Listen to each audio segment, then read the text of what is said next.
नमस्कार मित्रांनो. उन्हाळा सुरू झाला की घरात वाळवणीचे पदार्थ बनवण्याची लगबग सुरू होते.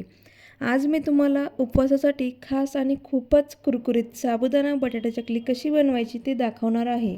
ही चकली बनवायला खूपच सोपी आहे आणि चवीलाही खूपच मस्त लागते. चला तर मग पाहूया ही रेसिपी.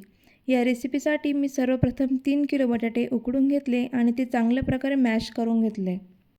त्यानंतर 1 किलो साबुदाणा रात्रभर भिजत ठेवला होता. तो मिक्सरमध्ये थोडा बारीक करून घेतला आणि तो बारीक केलेला साबुदाणा बटाट्यामध्ये छान प्रकारे मिक्स करून घेतला.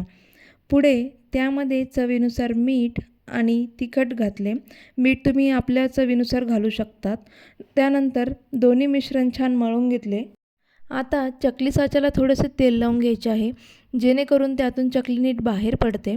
त्यानंतर तयार मिश्रण साच्यात भरून चकल्या छान प्रकारे पाडून घ्यायच्या आहेत. आता सगळ्या चकल्या बनवून झाल्यानंतर त्या 1 दिवस उन्हात वाळवायला ठेवायच्या आहे आणि दुसऱ्या दिवशी त्या तेलात तळून छान कुरकुरीत उपवासाची चकली तयार केलेली आहे. ही चकली उपवासाच्या दिवशी खूपच चविष्ट लागते आणि बनवायलाही खूप सोपी आहे. तुम्हीही नक्की करून बघा आणि ती कशी झाली आहे ती कमेंटमध्ये नक्की सांगा.